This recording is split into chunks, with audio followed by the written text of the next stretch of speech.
Bueno, el día de hoy les voy a presentar La grandeza mexicana de Bernardo de Balbuena. Bernardo de Balbuena nació en España en 1568 en Valdespeña, en San Juan de Puerto Rico. Fue un religioso y poeta español que marchó muy joven a México, donde se ingresó en un seminario y fue ordenado sacerdote. Después, en 1619, fue nombrado obispo de San Juan de Puerto Rico. Dotado de sus dones y de un gran talento que tenía como versificador, se mostró afín a los postulados de Arisotto y Mateo Boirado en sus poetas épicos, y a los de Teórcito y Virgilio en los pastoriles. Entre los primeros se destacaron Bernardo o la Victoria de Roncesvalles, publicados en 1624, y que tiene como figura central a Bernardo del Carpio, y La grandeza mexicana, poema que ensalza la colonización española que siguió al descubrimiento de América, al evocar un imperio donde nunca se pone el sol, cuya gran gesta era haber trasplantado su modo de vida a un territorio salvaje e inferior. Cabe destacar, asimismo, El siglo de oro en las selvas de Erifé, en 1608, una obra pastoril en prosa y en verso. Continuamos con la obra publicada de Bernardo de Balbuena, que consta de solo 3 trabajos. Número 1, el poema descriptivo Grandeza Mexicana, en 1604, donde traza un retrato de la Ciudad de México. La colección de esglogas de tema pastoril del siglo de oro en las selvas de Eriflé, en 1608, y una extentísima epopeya titulada Bernardo o la Victoria de Roncesvalles, que fue en 1624. Aunque vivió en plena época del barroco, Balbuena se encontraba ligado todavía al clasicismo renacentista, por lo que, según el filósofo Ramón Ciarú, decía que este autor podía ser considerado como un barroco clásico, o que, si se quiere, un clásico que sabe de las nuevas formas poéticas y las utilizaba cuando les eran necesarias. De esas 3 composiciones, las más importantes y estudiadas era La grandeza mexicana, la cual fue publicada en México por Ocharte, como ya se dijo, en 1604, y reviste la forma de una carta dirigida por su autor a doña Isabel de Tovar y Guzmán, que se disponía a pasar en un convento el resto de sus días, escrito en tercetos endecasílabos, con cuartetos al final de cada una de sus partes. El poema en sí ofrece una visión minuciosa, aunque idealizada, de la capital novohispana a la que se consideraba centro de perfección. En sus versos describe en 8 capítulos o secciones la historia, el clima, la topografía, la flora y la fauna, así como la organización social y la vida cotidiana de la ciudad, la cual predominaba aquí la serenidad, aunque algunos pasajes están impregnados de una genuina emoción. Es un poema colorido, transparente y vivaz, que llama la atención por su carácter minucioso y por la gracia de su lenguaje. Ahora, hablando de su vida, el manchego Bernardo de Balbuena, que era obispo de las Antillas, era incorporado al Parnaso mexicano y era figura sobresaliente en la poesía hispana de aquella época. Él dedicaría totalmente a México su poema, que, como ya lo dijimos, se llama Grandeza Mexicana, y fue su primer gran obra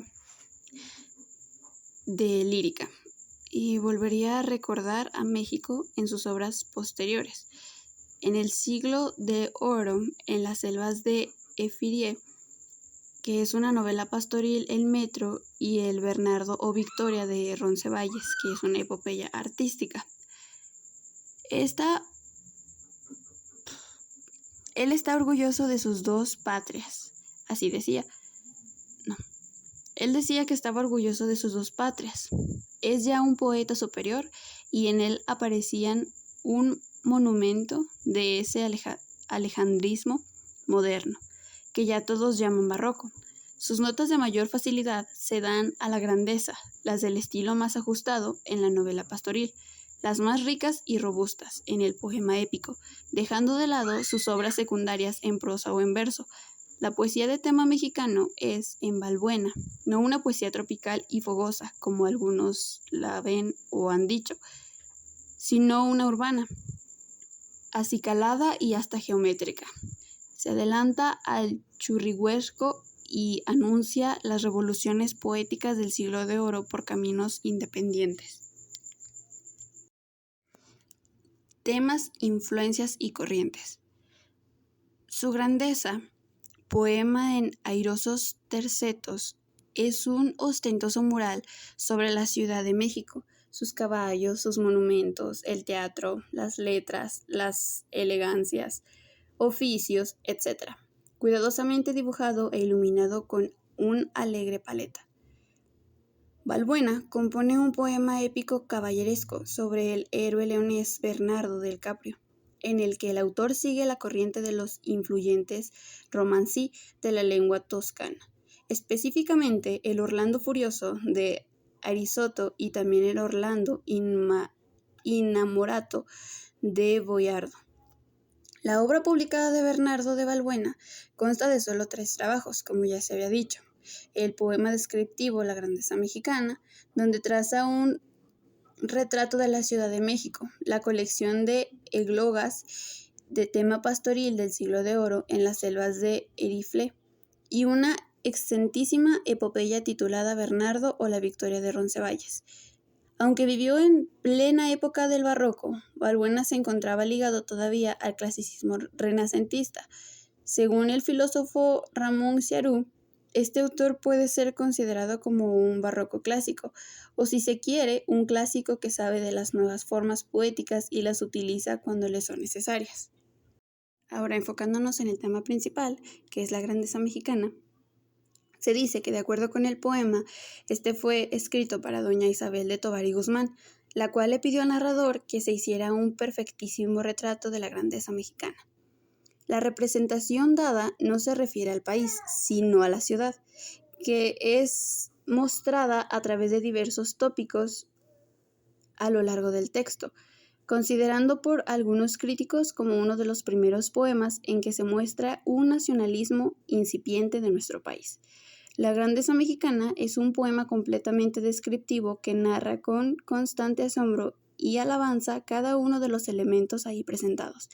Si pudiéramos decir que existe un elemento que se manifiesta a través de todo el poema, este vendría a ser la grandilocuencia. La exageración en este sentido se da a gran medida.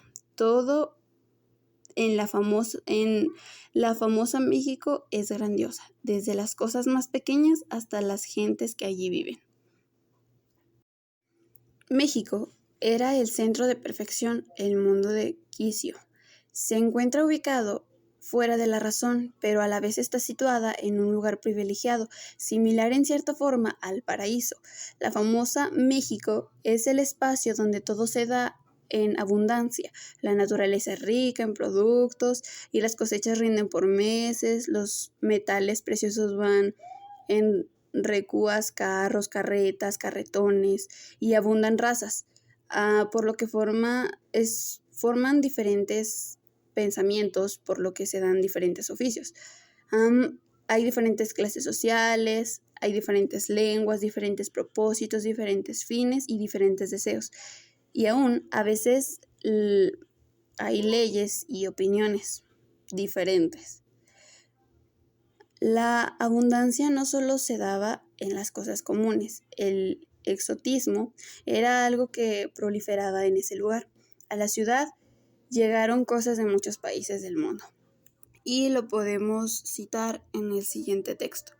De España lo mejor, de Filipinas la nata, de Macón lo más precioso, de ambas jabas riquezas peregrinas.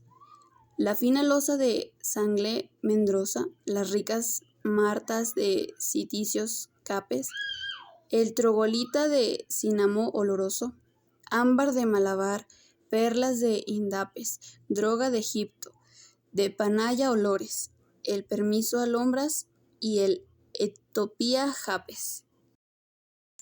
La grandeza mexicana es un poema épico en el que se pueden descubrir varias influencias. Entre ellas se encuentra la evidente relación que existe con la poesía renacentista italiana y la cultura humanística, que existía en ese tiempo, presentada a través de la constante alusión a los clásicos griegos y latinos.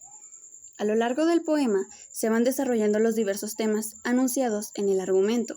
El principal viene a ser, como ya se había mencionado, la grandeza de un lugar llamado la famosa México, alrededor de la cual giran otros que siempre están en función a primero, como la riqueza económica, la naturaleza pródiga, la prosperidad cultural y religiosa, la nobleza de sus gentes, el acertado gobierno y finalmente la gran variedad de oficios que existían. El discurso se vuelve una constante alabanza en la que se emplea la retórica de la época, proyectando sobre una realidad distinta a la Europa los mismos halagos y frases que se podrían aplicar a la realidad literaria en este continente. Como ejemplo se puede citar los siguientes versos: labrada en grande proporción y cuenta de torres, capitales, ventanajes y su machina soberbia se presenta. Incluso la ciudad llega a compararse en varias ocasiones con Venecia. México es la prolongación del Renacimiento. Ahora resaltamos, la grandeza mexicana no se refiere nunca específicamente al pasado histórico en el que se desarrolló la cultura prehispánica. Más que una alabanza de lo que era propiamente México, parece una apología de una España en América.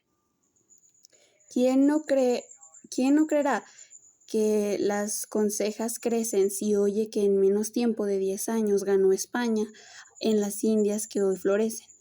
2 monarquías a su griego y daños en 100 reinos de bárbaros valientes, 2000 leguas de términos extraños, abriendo en suelo y climas diferentes de 200 ciudades, los cimientos que hoy la poseen y gozan nuestra gente. Cito. Si bien es cierto que los bárbaros son valientes, también lo es que quienes los vencen en superior al caído. Así la famosa México se convierte solo en una prolongación de España. De tal manera importan mucho más los antecedentes europeos que los propiamente americanos. Lo interesante aquí es que los españoles tenían y fue la causa principal de la prosperidad de la cultura americana, así como el interés, que era uno de los principales móviles que crea el movimiento y que promovía las rígidas estructuras sociales. Cito, si unos a otros se ayudan y obedecen, y en esta trabazón y engarecer humanos los hombres como un mundo permanecen. Muy bien, luego, en la ciudad, todos sus personajes cobran importancia, pero fuera de ella, aún lo más importante se transforman en seres menores. Cito, y todos por atajos y rodeos, en esta gran ciudad desaparecen, de gigantes volviéndose pigmeos. Oh, inmenso mar, donde por más que crecen las olas y avenidas de las cosas, si las echan de ver, ni se aparecen. Lo extraño a la ciudad es el mar, lugar donde todo lo grandioso se hace insignificante. De acuerdo con el texto, la ciudad es una isla de abundancia y fuera de ella todo se encuentra en el barbarie. En México, todos los elementos citados forman parte de un orden acrónimo sumamente importante para el desarrollo de la vida cotidiana.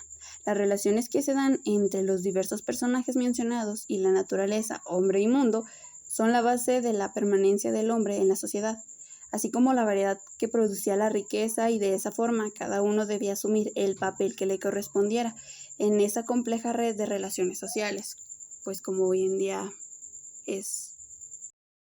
Luego les hablaré del mito fundador de la Ciudad de México, de Tenochtitlan, en el contexto de la poesía del postclásico mesoamericano. Se mostraba esa oposición entre lo sagrado y lo cívico, que requería la puesta en prácticas de conceptos teóricos que se permitían asir con mayor certidumbre. Se basaban en hechos y en argumentos. El funcionamiento de esa hipótesis eran los conceptos teóricos que se utilizaban esencialmente en ese trabajo con 4, tal como los entiende Mircea Eliade, y son de arquetipo, símbolo, mito y rito. Después, pocos ciudadanos en la historia de la humanidad pueden estar orgullosos de haber sido fundadores sobre los restos de una civilización previa como lo que fue la Ciudad de México, capital del virreinato de la Nueva España, erigido sobre las cenizas de la antigua México Tenochtitlan, en el valle de Anahuac, lugar de origen de múltiples poemas. Ahí existían muchos poetas, los cuales antes del arribo de los españoles, pues dejaron de escribir su poesía. En un antiguo poema escrito en náhuatl, un Melahuaycat, se contaba la fundación de varios ciudadanos toltecas en ese valle, como Texcoco o Coatlichan. Cito: se estableció el canto, se fijaron los tambores, se dice que así principaban las ciudades, se ponía a existir en ellas la música. Al relacionar todo lo mencionado con tal exactitud, el nacimiento de una ciudad es un triunfo sin igual en la historia de la humanidad, como el establecimiento de la música, el canto y sobre todo la poesía, que se destacó como un gran fenómeno en el desarrollo histórico de Mesoamérica, que vino a ubicarse en el corazón mismo de la vida civilizada. Luego el urbanismo, a través de la fundación de varias ciudades, México se hizo en lengua náhuatl, Alteplet, que es agua y madera de los montes, pero además y sobre todo Toyán, la gran ciudad, la gran capital urbana, que es decir, la ciudad que crea la civilización a través de la vida urbana.